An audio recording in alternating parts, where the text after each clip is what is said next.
Hello friends, welcome back to our YouTube channel game of finance. उम्मीद करती हूँ आप सब अच्छे होंगे। तो फ्रेंड्स, आज इस वीडियो में हम बात करेंगे एक और नए आईपीओ के बारे में जो 17 जुलाई को ओपन होने जा रही है और कंपनी का नाम है नेटवेव टेक्नोलॉजीज लिमिटेड।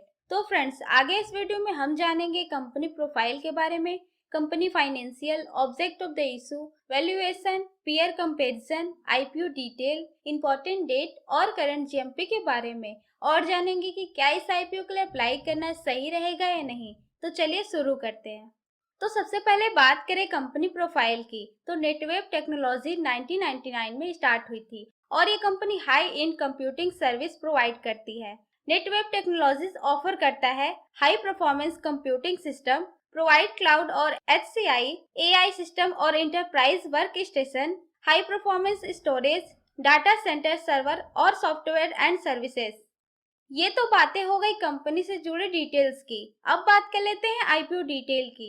तो 17 जुलाई से 19 जुलाई तक आईपीओ ओपन रहेगा और नेटवेव टेक्नोलॉजीज का आईपीओ प्राइस 475 रुपए से लेकर 500 रुपए पर शेयर कंपनी ने तय किया है। 41,20,000 फ्रेश शेयर इशू होंगे जिसकी कीमत 206 करोड़ होगी और ऑफर फॉर सेल के तहत 85 लाख शेयर इशू होंगे जिसकी कीमत 425 करोड़ होगी। तो टोटल आईपीओ साइज 631 करोड़ का रहेगा। 30 शेयर्स का एक लॉट रहने वाला है और एक लॉट अप्लाई करने के लिए आपको कम से कम 15,000 रुपए खर्च करने पड़ सकते हैं। फेस वैल्यू 2 रुपए पर शेयर रहेगा और रिटेलर के लिए 35% का कोटा रिजर्व किया गया है और ये कंपनी बीएससी एनएससी में लिस्ट होगी।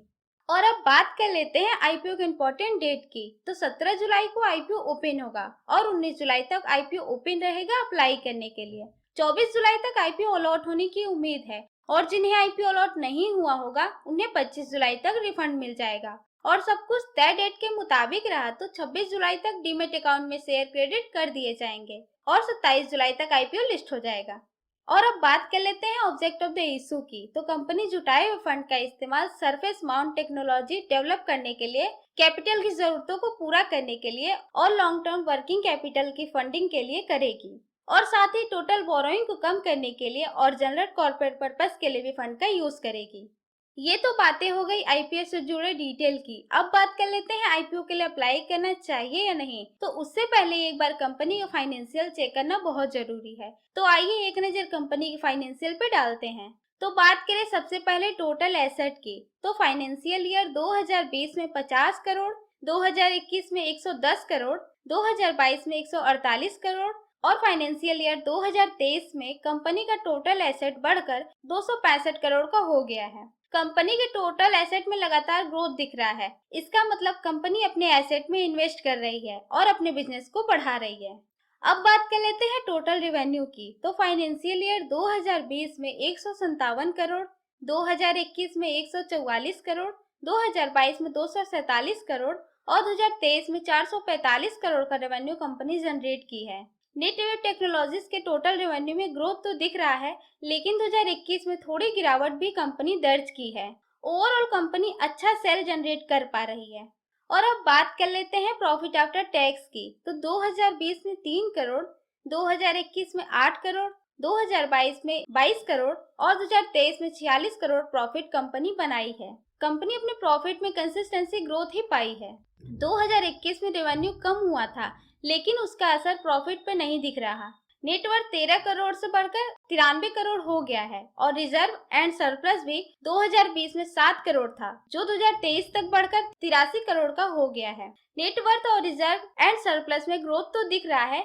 इससे पता चलता है कि कंपनी की फाइनेंशियल पोजीशन समय के साथ। अब कंपनी पर डेप्ट कितना है वो भी चेक कर लेते हैं। तो बात करें टोटल बोरोइंग की, तो 2020 में कंपनी पर टोटल डेप्ट 15 करोड़ था, 2021 में 30 करोड़, 2022 में कंपनी पर टोटल बोरोइंग 34 करोड़ था और 2021 में कंपनी पर टोटल डेप्ट 35 करोड़ का हो गया है। कंपनी अपना डेप्ट बढ़ाते जा रही है, स्टडी ग्रोथ है, लेकिन वो भी सही नहीं है कंपनी के लिए। ओवरऑल फाइनेंस की बात करें तो कंपनी के फाइनेंशियल फैक्टर को देखें तो अभी तक कंपनी बढ़िया परफॉर्म कर रही है। कंपनी लगातार रेवेन्यू और प्रॉफिट में ग्रोथ दिखा रही है, लेकिन कंपनी पर 35 करोड़ का डेप्ट भी है। लेकिन उसके कंपैरिजन में कंपनी के पास 83 करोड़ का रिजर्व एंड सरप्लस भी है, तो कंपनी को ज्यादा दिक्कत नहीं आएगी। अब बात कर लेते हैं कंपनी के वैल्यूएशन की। तो अर्निंग पर शेयर 9.07 रुपए पर शेयर है और वहीं पीई रेशियो 52.37 से लेकर 55.13 के बीच निकल के आ रहा है और रिटर्न ऑन नेटवर्थ 68.01% है और नेट एसेट वैल्यू 18.39 का है। इंडस्ट्री से कंपेयर करें तो प्राइस थोड़ा सा ओवर वैल्यूड लग रहा है। अब बात कर लेते हैं जीएमपी की। तो कंपनी अभी 358 रुपए के प्रीमियम पर ट्रेड कर रही है, जिससे एस्टिमेटेड लिस्टिंग प्राइस 858 का हो गया है, यानी अपने एक्चुअल प्राइस से 71.60% ज्यादा। 5 स्टार की फायर रेटिंग मिली है इस आईपीओ को और अभी तक आईपीओ के ग्रे मार्केट में बढ़िया रिस्पॉन्स मिल रहा है। अब जान लेते हैं कि इस आईपीओ के लिए अप्लाई करना चाहिए या नहीं। तो कंपनी अच्छा परफॉर्म कर रही है, फाइनेंशियल ग्रोथ भी अच्छा हो रहा है और अभी कंपनी के पास 90 करोड़ से ज्यादा का बुक ऑर्डर है। कुल मिलाकर कंपनी लॉन्ग टर्म के लिए बढ़िया है और साथ ही लिस्टिंग गेन भी बेहतरीन दिख रहा है। तो मैं इस आईपीओ के लिए अप्लाई करने वाली हूँ। वैसे आप क्या सोचते हैं इस आईपीओ के बारे में, हमें कमेंट करके जरूर बताएं।